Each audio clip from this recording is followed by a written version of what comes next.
तरीके से वो अपनी बातचीत रखते थे, वो उन्हें कभी गुस्सा भी आता था तो वो कभी उस चीज़ में दोहरा व्यक्तित्व नहीं दिखाते थे। उनके बारे में ये बात बॉलीवुड में कही जाती थी, जब वो गुस्सा भी होते थे वो सोशल मीडिया पर अपनी नाराज़गी भी जाहिर करते थे, तो वहीं जहाँ कहीं तारीफ़ करने की बात होती थी तो वहीं वो तारीफ़ करते हुए भी नज़र आते थे। कई बार उन्होंने कई लोगों का मनोबल बढ़ाया, जैसे एक बार सारा अली खान अपना खुद का सामान लेकर के एयरपोर्ट पर पहुंची थी, तब उन्होंने बॉलीवुड के तमाम बड़े सेलिब्रिटीज़ की खिंचाई करते हुए कहा कि सारा अली खान से आप लोगों को कुछ सीखना चाहिए। तो ऐसे कई वाक़ये हुए हैं जब उन्होंने गुस्से में लोगों की कई, हालांकि ये भी कहा जाता था कि जब चिंटू जी गुस्सा होते थे, जब ऋषि कपूर साहब को गुस्सा आता था तो उनका गुस्सा भी बहुत खतरनाक होता था जब वो गुस्से में होते थे। हालांकि थोड़ी देर के लिए वो गुस्सा होते थे, उनके परिवार वाले जिस तरीके से हमको उनसे जुड़ी कहानियां बताते थे, लेकिन जब वो गुस्सा होते थे तब वो अपना गुस्सा भी उसी तरह से सोशल मीडिया पर जाहिर करते थे। लेकिन वहीं अगर तारीफ करने की, किसी का मनोबल बढ़ाने की बात होती थी तो वहाँ उनकी खुशमिजाजी भी झलकती थी सोशल मीडिया पर, और वो हर स्थिति में अपने शब्दों को व्यक्त करते थे। जी, लगातार जो तस्वीरें न्यूज़ 18 इंडिया की स्क्रीन पर शिखा हम देख रहे हैं, एक भी तस्वीर ऐसी नहीं है जिसमें उनके चेहरे पर वो जो मुस्कान, चिर परिचित मुस्कान, उनकी जो एक हम कह सकते हैं कि ऋषि कपूर मतलब मुस्कान भरा चेहरा, हर तस्वीर में वो मुस्कान मौजूद दिख रही है। तो ये बता रहा है कि अंदर से कितना पॉजिटिव वो महसूस करते थे और इस पॉजिटिविटी को अपनी तस्वीरों के जरिए, अपनी प्रेजेंस के जरिए लोगों तक पहुंचाना भी चाहते थे।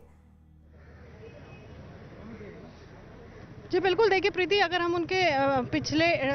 उस वक्त पर गौर करें जब वो, उनके लिए बहुत बड़ा मुश्किल भरा वक्त था, जब वो कैंसर की लड़ाई लड़ रहे थे, विदेश में थे, अमेरिका में उनका ट्रीटमेंट चल रहा था, तब भी अगर हम उनसे जुड़ी वीडियो देखें या जब भी सेलिब्रिटी उनसे, बहुत सारे सेलिब्रिटी उनसे मिलने भी पहुंचे थे, तो जब भी उनसे जुड़ा कोई वीडियो वो लोग साझा करते थे या कोई तस्वीर आती थी या ऋषि कपूर साहब सोशल मीडिया पर भी एक्टिव रहते थे, वहाँ पर उनकी खुश मिजाजी झलकती थी। कभी इस दौरान भी, इस दौर में भी, उनके उस मुश्किल दौर में भी कभी ऐसा नहीं लगा कि वो बड़े मुश्किल वक्त में है या कोई नेगेटिविटी उनके व्यक्तित्व से झलकी हो। वो एक बहुत ही खुश मिजाज इंसान थे और उस वक्त भी उन्होंने पॉजिटिविटी को मेंटेन रखा। जी जी शिखा, इसके साथ ही आपका भी मिलना हुआ होगा, कोई ऐसा वाकया, कोई ऐसे इंटरव्यू में पूछा गया सवाल जो आपको लगता है कि उन्होंने इस तरह से आपको वो बात कही कि वो आपके जहन में हमेशा के लिए बस गई?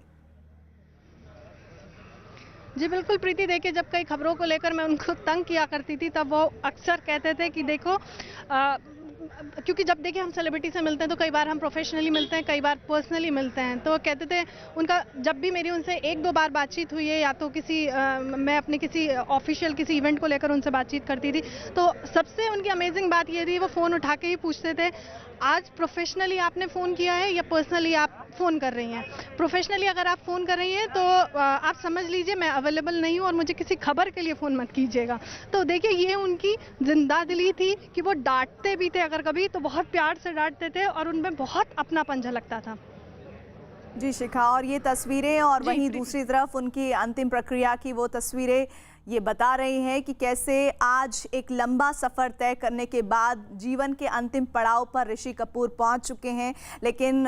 ये कुदरत का न्याय कहें या फिर एक मुश्किल वाली घड़ी की उनके प्रशंसक, उनके बहुत सारे चाहने वाले उनको सिर्फ हमारे ज़रिए देख पा रहे हैं। वो खुद जाकर अपने सामने ऋषि कपूर को अंतिम विदाई नहीं दे पा रहे हैं। ये कुदरत का कैसा न्याय है ये लोग आज महसूस कर रहे हैं, और ये सिर्फ सिनेमा जगत के लिए एक दोहरा झटका नहीं है बल्कि ये पूरे दुनिया के लिए, जहाँ जहाँ इरफान और ऋषि कपूर को चाहने वाले लोग हैं उनके लिए एक बड़ा झटका है, क्योंकि 24 घंटे भी नहीं बीते थे कि ऋषि कपूर के निधन की खबर सामने आ गई थी और इस खबर ने लोगों को अंदर तक झकझोर दिया था। फिलहाल अंतिम प्रक्रिया चल रही है ऋषि कपूर के संस्कार की। एक बार फिर से शिखा का रुख कर लेते हैं। शिखा, अभी अंतिम संस्कार को लेकर कोई जानकारी आप साझा करें? जी देखिए प्रीति, मैं बिल्कुल यहाँ पर आपको बताना चाहूँगी, हलचल जारी है, लेकिन अभी तक जो है वो अंतिम संस्कार की तैयारी, अंदर प्रोसीजर शुरू हो गया है, लेकिन अभी तक अंतिम संस्कार हुआ नहीं है। अभी तक यही ताज़ा जानकारी मिल पाई है। ऐसा भी होता है कई बार शिखा कि हम जब लोगों से मिलते हैं तो उनसे जुड़े हुए जो लोग होते हैं, रणबीर कपूर का भी आपने कई दफ़े इंटरव्यू किया है, वो अपने पिता को लेकर क्या कुछ बातें कहते थे या फिर आज आपको बात याद आ गई हो जो आप सोचती हैं कि यहाँ पर आज ये साझा किया जाए तो ऋषि कपूर के एक और उनके व्यवहार की एक और आयाम को हम समझ सकते हैं या जान सकते हैं आपके ज़रिए? जी बिल्कुल, देखिए एक तो उन्हें मतलब ये मेरा पर्सनल एक्सपीरियंस रहा है ऋषि कपूर साहब के साथ कि जब भी अगर उनसे उनके बेटे के बारे में शुरुआत में सवाल कर लिया जाता था और पूछते थे कि रणबीर कपूर के करियर को आप किस तरीके से देखते हैं, उनकी फिल्मों को किस तरीके से देखते हैं, तो वो अक्सर